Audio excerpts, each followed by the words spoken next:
నిన్న ఓ జర్రసేపు గుండెలాగినంత పనేంది సర్పంచ్లందరికీ.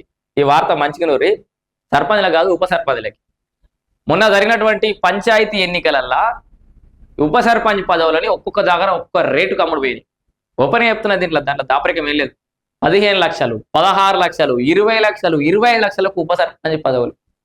ఎందుకంటే జాయింట్ చెక్ పవర్ ఉండడం ఒక కారణం.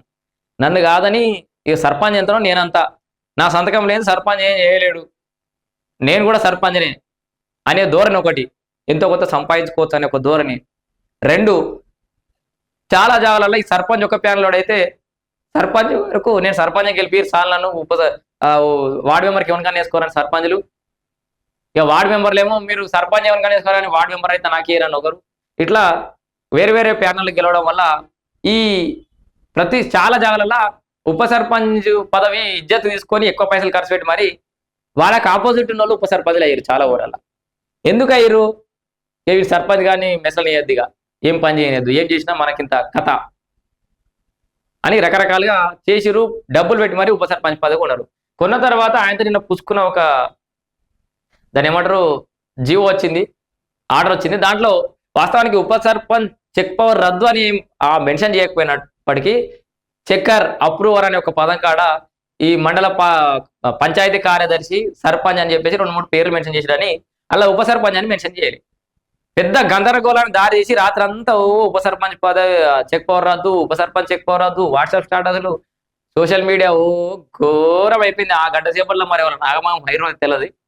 తర్వాత మళ్ళా సర్దుకొని అది అట్లా కాదు అని చెప్పేసి మళ్ళా ఇచ్చిరు. పంచాయతీలు మండలాలకు కొత్త అకౌంట్లు కొత్తగా ఏర్పాటైన వాటికి మాత్రమే రాష్ట్ర ప్రభుత్వం ఆదేశాలు కేంద్ర నిధుల కోసమని స్పష్టీకరణ. అంతే కదా, పంచాయతీలు మండలాలకు కొత్త అకౌంట్లు తీయడం మంచిదే.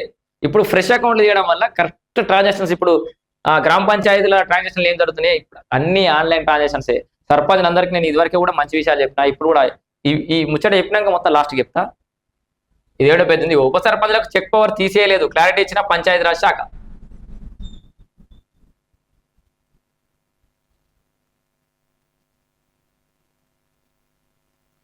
ఇగో రాష్ట్రంలో కొత్తగా ఏర్పడిన గ్రామ పంచాయతీలు మండలాలకు 15వ ఆర్థిక సంఘ నిధుల కోసం కొత్తగా అకౌంట్లు ఓపెన్ చేయాలని పంచాయతీరాజ్ శాఖ ఆదేశాలు జారీ చేసింది. ఇటీవలే గ్రామ పంచాయతీలకు పాలక వర్గాలను ఎన్నుకున్నందున వాటికి కేంద్రం నుంచి 15వ ఆర్థిక సంఘం నిధులు, రాష్ట్రం నుంచి మ్యాచింగ్ గ్రాంట్లు నిధులు విడుదల కానున్నాయి. కేంద్ర ప్రభుత్వం నిబంధనలకు అనుగుణంగా మార్గదర్శకాలకు అనుగుణంగా ఉత్తర్వులు జారీ చేశారు.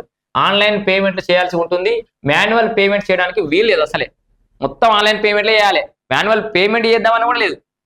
ఈసారి పూర్తిగా ఆన్లైన్ చేయాల్సి ఉంటుందని ఉత్తర్వులు పేర్కొన్నారు.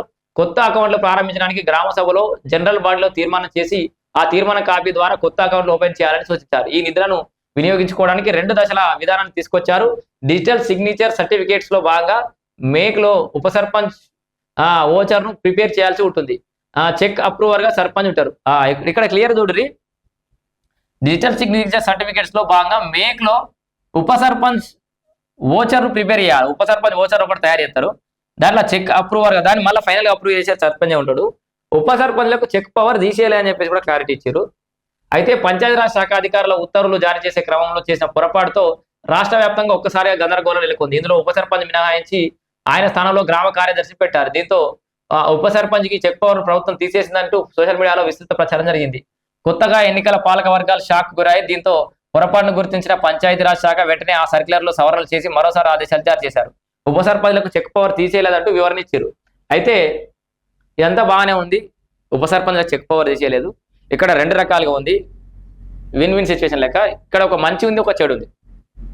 బాగా గమనించారు. ఉప సర్పంచ్ల విషయంలో ఏం జరిగిందంటే, సర్పంచ్ ఒక్కడే ఏకఛత్రాధిపత్యం కాదు, నిధుల మీద మానిటరింగ్ ఉండాలి. ఉప సర్పంచ్ అన్నట్టు ఒకడు ఉంటే, 2 వ్యక్తులు ఉంటే, ఇప్పుడు జాయింట్ అకౌంట్ లెక్క ఇద్దరు వ్యక్తులు ఉంటే కొంచెం పరిపాలన సజావుగా నడుస్తుంది. ఒక్కడే మితిమీరిన ఓవర్ యాక్షన్ చేయకుండా ఉంటుందని చెప్పేసి ఈ ఉప సర్పంచ్లకు కూడా చెక్ పవర్ పెట్టారు. అంతవరకు బాగానే ఉంది.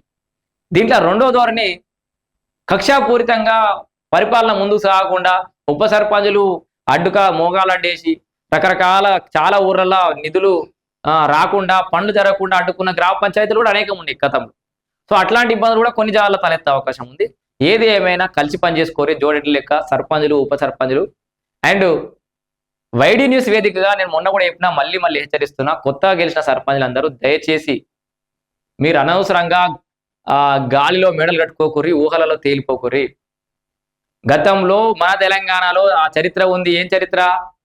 సర్పంచ్లుగా గెలిచి కూడా పెళ్ళం, పుస్తెల మట్టెలు, తాలిబొట్టు అన్ని కూడా తాకట్టు పెట్టిన పైసలకు బిల్లులు రాక సూసైడ్ చేసుకొని చనిపోయినటువంటి సర్పంచులు అనేకం ఉన్నారు తెలంగాణ రాష్ట్రంలో. సో మీరు దయచేసి అనవసరంగా ఆర్భాటలకు పోయి, మీరు ఆల్రెడీ సర్పంచ్ గెలవడానికి ఎంతో కొన్ని లక్షలు ఖర్చు పెట్టుకునే ఉంటారు. ఇప్పుడు పనులు రావడానికి కింద మీద నిధులు ఎన్ని వస్తాయో తెలియదు.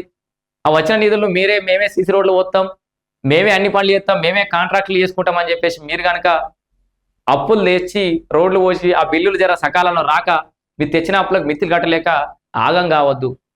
10-15 లక్షలు పెట్టుకున్న సర్పంచ్ ఈ 5 ఏళ్లలో నువ్వు నెలకి ఎంత సంపాదిస్తావు లెక్కేసుకోరి. 5 ఏళ్లలో నా సంపాదన ఎంత, నా ఖర్చు ఎంత, సంపాదన పక్క పెట్టరు ఫస్ట్.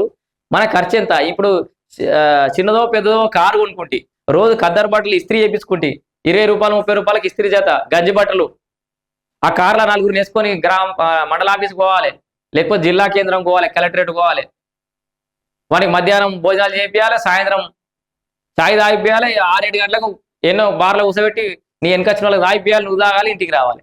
ఇట్లా నెలకు కారు ఈఎంఐ 10-15 వేలు, నీ ఖర్చు ఒక 10-15 వేలు, నెలకు 50-60 వేల ఖర్చు, ఆ 10-15 లక్షలకు మిత్తి, మరి నీకు వచ్చేది ఎంత? అందుకే దయచేసి అనవసరమైన ఖర్చుల పోకురి. మీరే రోడ్లు వేయాలని లేదు, మీరే కాంట్రాక్టులు ఇవ్వాలని లేదు. దయచేసి ఎందుకు చెప్తున్నా అర్థం చేసుకోరి. మీ ఊర్లే లైసెన్స్ ఉన్న కాంట్రాక్టర్ జర డబ్బు నూనుకో, ఆ పనులు అప్పచెప్పురి. మీరు బదనాం కాకుండా, ఇబ్బందులు పడకుండా, అప్పుల పాలు కాకుండా చూసుకోరు. క్లియర్గా ఏంది? ఓకే. సో కొత్త పంచాయతీలకు, మండలాలకు కొత్త అకౌంట్లు అయితే మనకి ఇందాక చెప్పిన కదా. సో సర్పంచ్లందరూ కూడా, ఉప సర్పంచ్లు, వార్డు మెంబర్ అందరూ కూడా జాగ్రత్తగా పని చేసుకోరి. వచ్చే గౌరవ వేతనంతో ఇది చేసుకుంటే మంచిది.